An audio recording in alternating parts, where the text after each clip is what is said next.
ঢাকা বিশ্ববিদ্যালয়ের শিক্ষার্থীরা যদি হচ্ছে প্রতিবাদ করে, প্রতিবাদে কি আপনারা তার খবর দিতে চাইবেন?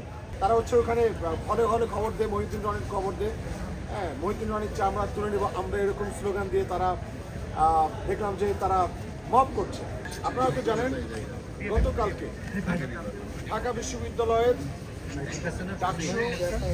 ডাকসুতে আমি কিন্তু এজিএসি প্রার্থনা করছি এবং প্রচারণার সময় আমরা দেখতে পেলাম কার্জন হলে একটা ছেলে, সে হচ্ছে লিফলেট বিতরণ করছে।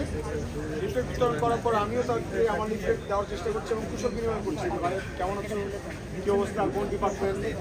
তো তারপর শিশু যখন প্রথমত পেয়ে যায় তখন আমি জিজ্ঞেস করলাম তোমার হল কোনটা, সে হল বলতে পারে না। তখন বুঝলাম যে জিজ্ঞেস করলাম ইনস্টিটিউট কোনটা, বলেছে ঢাকা কলেজ। আচ্ছা ঠিক আছে, তখন আমি কোনো রিয়াক্ট করিনি, চলে আসছি এই পাশে এসে এখানে কলা ভবনের সামনে একজন ব্যক্তি, সে হচ্ছে ওখানে লিফলেট বিতরণ করছে, তাকেও ঠিক একই রকমভাবে কুশল বিনিময় করতে গেলাম যে ভাই কেমন আছো, কী অবস্থা, ডিপার্টমেন্ট কোনটা, হল কোনটা। তো হল জিজ্ঞেস করাতে সে যখন বললো আমার হল রোকেয়া হল, আমি অবাক হয়ে গেলাম। কী ব্যাপার রোকেয়া হল মানে? রোকেয়া হল তো মেয়েদের হল, মেয়েদের হলে ঢাকা বিশ্ববিদ্যালয়ের একজন ছেলে থাকতেছে, সে পলিটিক্যাল সায়েন্সে পড়ে, এটা তো ভয়ঙ্কর ব্যাপার। এটা কিভাবে সম্ভব? মানে আমি ব্যাপারটা হচ্ছে যদিও মানে এতটা একটা মানে বিদ্রুপের জায়গা তৈরি হয়েছে, কৌতুকের মানে এত হাসি, আমার বুক ফেটে হাসি বেরোচ্ছিল। তো হাস্যরসাত্মকভাবে ব্যাপারটা হচ্ছে আমি ডিল করি এবং তাকে জিজ্ঞেস করি যে তোমার ক্যাম্পাস কোডটা অরিজিনাল। সে বলেছে ঢাকা কলেজ। তো তাকে যে আমি জিজ্ঞেস করি ঢাকা কলেজের কোন ডিপার্টমেন্ট, এটা বলার আগে কিছু মানুষ ওখানে বলতেছে ভাই থাক ছেড়ে দেন। এবং আমাদের ক্যাম্পাসের ছাত্রদল অনেক ভাইরা তারা হচ্ছে ফোন কল করেছে, বলেছে যে যেন হচ্ছে ভাই ভিডিওটা পোস্ট যেন না করি, এবং তারা বলেছে যাতে কোনো ঝামেলা না হয়। এরকম কথা বলাতে আমার মনে হলো যেটা সত্য সেটা আসলে সবার জানা উচিত।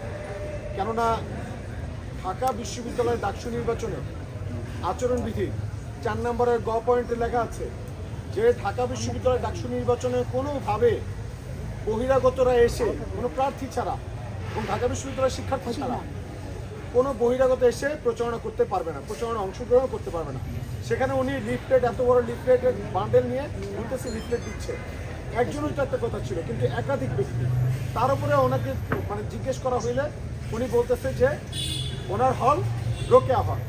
তোকে ঠিক আছে, যেটা বুঝলাম তার পরিপ্রেক্ষিতে দেখলাম যে গতকালকে রাতে ঢাকা কলেজের শিক্ষার্থীদের একটা ছোট্ট অংশ, কারণ ঢাকা কলেজের শিক্ষার্থীদের সাথে আমি কথা বলেছি, তো তারা বলেছে যে না আমরা সবাই ওখানে যাইনি।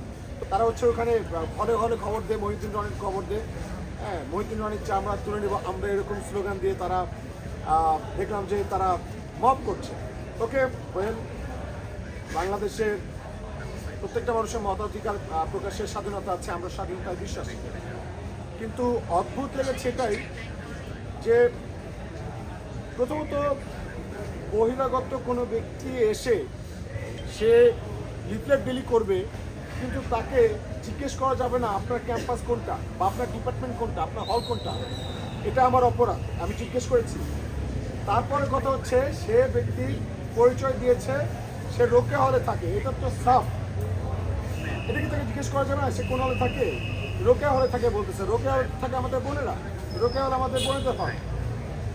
এটা যদি একজন হইতো তাহলে একটা কথা ছিল, একাধিক ব্যক্তি এরকম কাজ করছে। তো আমরা তো নিরাপদ ক্যাম্পাস চাই, নিরাপদ ক্যাম্পাসের হচ্ছে কথা বলছি। ইভেন অনেক নেতাকর্মীরা যারা হচ্ছে মানে বিভিন্ন দলের এজেন্ডা বাস্তবায়ন করার জন্য ডাকসু প্রার্থিতা করছে, তারাও তো বলছে যে নিরাপদ ক্যাম্পাস দিবে, নিরাপদ ক্যাম্পাস দিবে। নিরাপদ ক্যাম্পাস আসলে কীভাবে দেবে? বহিরাগত এনে তারপর ক্যাম্পাস দিবে? যে বহিরাগত বলছে যে আমি রোকেয়া হলে থাকি, যে বহিরাগত তার ক্যাম্পাসের বোনেদের মান সম্মান নষ্ট করছে, যে বহিরাগতরা যারা হচ্ছে, আপনি জানেন কি না জানি না, প্রত্যেকটা দিন এই ক্যাম্পাসেরই আমাদের বোনেরা প্রতিদিন কেউ না কেউ ইফটিজিংয়ের শিকার হচ্ছে। এই কথাগুলো তো আমরা দীর্ঘদিন যাবত বলে আসতেছি। আপনি এখানে যান, উদ্বাস্তুর অভাব নাই এই ক্যাম্পাসে, ভ্রাম্যমান লোকের অভাব নাই, মাদক সেবীদের অভাব নাই। আমাদের সফিয়া কামাল হল থেকে এই ক্যাম্পাস পর্যন্ত আসতে, ওই মৈত্রী হল থেকে এই ক্যাম্পাস পর্যন্ত আসতে আমাদের বোনেরা সবসময় আতঙ্কে থাকে, প্রত্যেকটা দিন আতঙ্ক নিয়ে আসে। এই কিনা কেউ ছুরি নিয়ে সামনে দাঁড়ায় বলে ছিনতাই করার জন্য, এই কিনা কেউ হচ্ছে ইফটিজিং করে বসতো। সো এই যে ঘটনাগুলো ঘটছে এগুলো কি সেই আমাদের প্রার্থীরা দেখছে না, জানেন এই ঘটনাগুলো? তো আসলে আমি শুধুমাত্র হচ্ছে যে চোর চুরি করতে এসেছে তাকে ধরিয়ে দেওয়াটা আসলে অপরাধ হয়ে গেছে। এখন পুলিশ হচ্ছে চোরকে না ধরে যে হচ্ছে অভিযোগ জানিয়েছে তাকে ধরবে পুলিশ, এটা হচ্ছে দায়িত্ব। তো তারই পরিপ্রেক্ষিতে দেখলাম যে ঢাকা কলেজের ছাত্রদলের কর্মীরা হচ্ছে শাহবাগ থানায় আমার বিরুদ্ধে নাকি মামলা করেছে।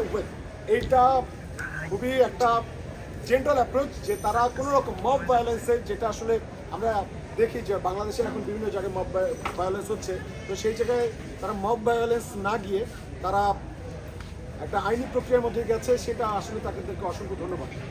কিন্তু এই যে ঘটনাটা ঘটলো, আমরা কিন্তু গতকালকেই এই যে ঘটনাটা ঘটেছে, বহিরাগত এসে লিফলেট বিতরণ করছে, নির্বাচনের আচরণবিধি লঙ্ঘন করছে, সেই জন্য কিন্তু আমরা বিশ্ববিদ্যালয় প্রশাসনের কাছে চিফ রিটার্নিং অফিসার যিনি আছেন তার কাছে কিন্তু আমরা পাঠিয়েছি, আমাদের অভিযোগ দিয়েছি, আমাদের অভিযোগের কথা লিখিত আকারে দিয়েছি।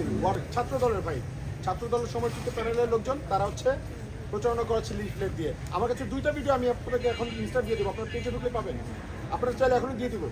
চিফ রিটার্নিং অফিসারের কাছে দিয়েছি, কিন্তু এখন পর্যন্ত তার কোনো অ্যাকশন নেয়নি। এখন দোষটা আসলে মূলত কার? যে হচ্ছে অভিযোগ দিয়েছে তার, নাকি যে অন্যায় করেছে তার, নাকি তাকে যারা ভাড়া করে নিয়ে এসেছে ক্যাম্পাসে, যারা ক্যাম্পাসের শিক্ষার্থীদের নিরাপত্তাকে হুমকির মুখে ফেলেছে, ঝুঁকির মধ্যে ফেলেছে তাদের?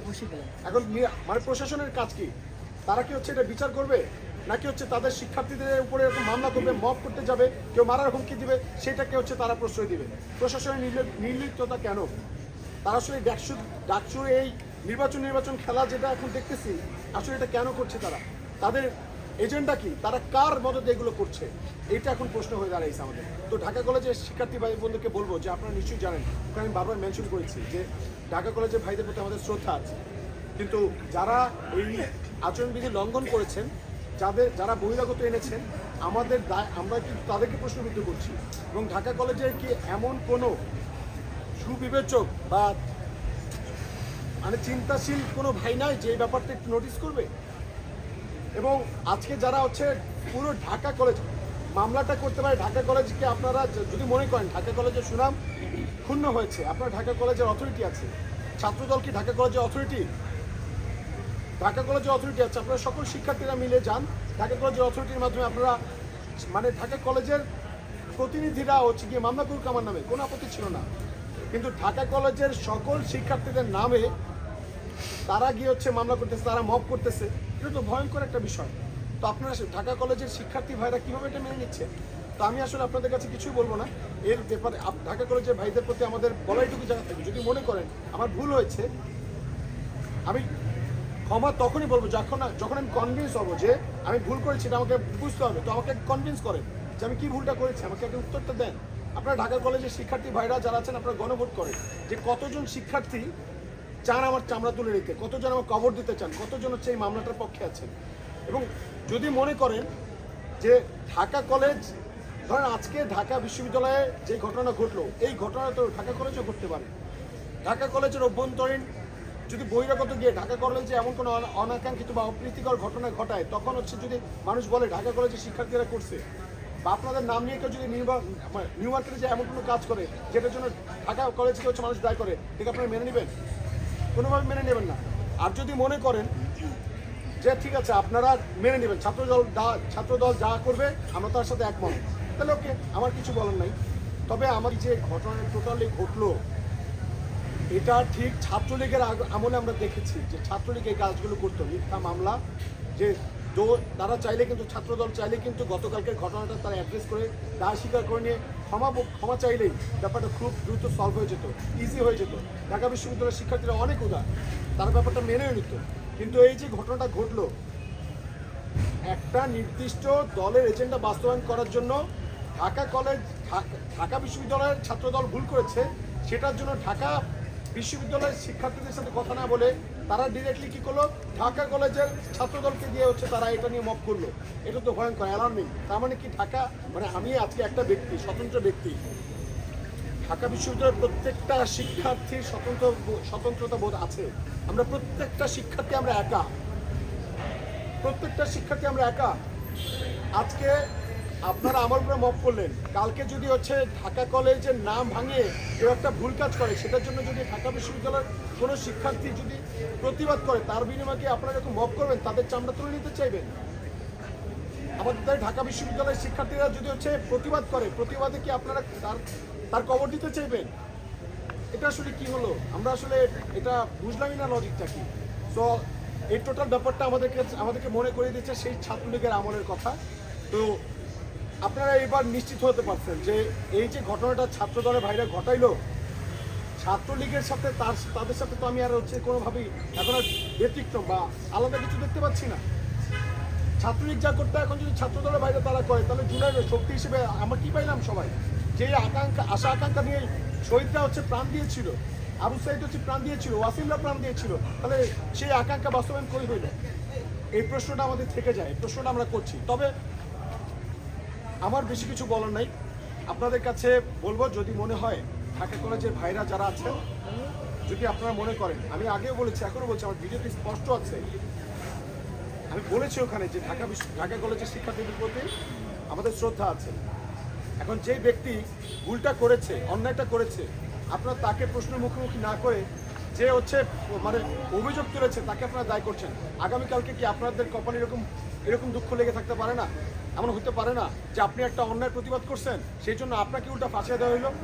এই ঘটনা ছাত্রলীগের মনে হয়তো আপনার ক্ষেত্রে যেমন হবে না, আজকে যদি আপনি প্রতিবাদ না করেন, কাল কিন্তু আপনার সাথে এটা হইতে পারে। অতএব আপনাদের প্রত্যেককে আমরা স্পষ্টভাবেই বলি যে এটা ছাড় দেওয়ার মতো বিষয় না, ছাড় দেওয়ার মতো বিষয় না। ঢাকা বিশ্ববিদ্যালয় প্রশাসন আসলে কি করতেছে? এই প্রশ্নগুলো তৈরি হচ্ছে আমাদের এখন প্রত্যেকটা শিক্ষার্থীদের মনে। সবাই কিন্তু হচ্ছে এই বিষয়টা নিয়ে আমরা চিন্তিত যে ঢাকা বিশ্ববিদ্যালয়ের একটা শিক্ষার্থী যদি অভিযোগ তোলে কেউ এইভাবে, তাহলে কি এইভাবে মব তৈরি করা হবে, তার কবর দিতে চাইবে? ঢাকা বিশ্ববিদ্যালয়ের শিক্ষার্থীরা আমরা বিশ্বাস করি যে যারা এরকম বিভিন্ন দলের এজেন্ডা বাস্তবায়ন করতে এসেছে, আপনাদের কোনো অযৌক্তিক কর্মকাণ্ডের বিপরীতে কেউ যদি যৌক্তিকভাবে প্রশ্ন তোলে, অভিযোগ তোলে, আপনারা সেটা অ্যাড্রেস না করে যদি তাকে ক্ষতিগ্রস্ত করার চেষ্টা করেন, তাহলে বুঝে নিতে হবে এই কাজটা ছিল ফ্যাসিবাদের কাজ, স্বৈরাচারের কাজ, হাসিনার কাজ, ছাত্রলীগের কাজ, আওয়ামী লীগের কাজ। আশা রাখি আপনাদেরকে এটা মনে রাখতে হবে যে ঢাকা বিশ্ববিদ্যালয়ের হলে থাকা যে নির্যাতিত শিক্ষার্থীরা, তারা কিন্তু সম্মিলিতভাবে 17 জুলাই প্রত্যেকটা হল থেকে ছাত্রলীগকে বিতাড়িত করেছিল শুধুমাত্র এই ধরনের কর্মকাণ্ডের জন্য, এরকম ফ্যাসিবাদী অ্যাক্টিভিটিসের জন্য, অনিয়ম, অন্যায়, জুলুমের জন্য। যদি আপনারা আবারও সেই ফ্যাসিবাদকে ফিরিয়ে আনতে চান, তাহলে কিন্তু মনে রাখতে হবে যে ঢাকা বিশ্ববিদ্যালয়ে যারা জুলাই অভ্যুত্থানের শক্তি ছিল, তারা কিন্তু সবাই সচিবালয়ে যায়নি, তারা এখনো লাইব্রেরিতে আছে। তারা যে কোনো সময় রাস্তায় যদি নেমে পড়ে, আপনাদের কিন্তু তাদের সাথে মোকাবিলা করতে হবে। অতএব আপনাদের সবার কাছে রিকোয়েস্ট থাকবে, এই ব্যাপারটা নিয়ে আপনারা সবাই প্রশ্ন তুলুন, কথা বলুন। আমাদের কোনো শিক্ষার্থী যাতে এরকম ক্ষতিগ্রস্ত না হয়, এবং আমরা বিশ্ববিদ্যালয় প্রশাসনের কাছে জবাব চাই যে তারা কেন 24 ঘন্টা পার হয়ে গেছে।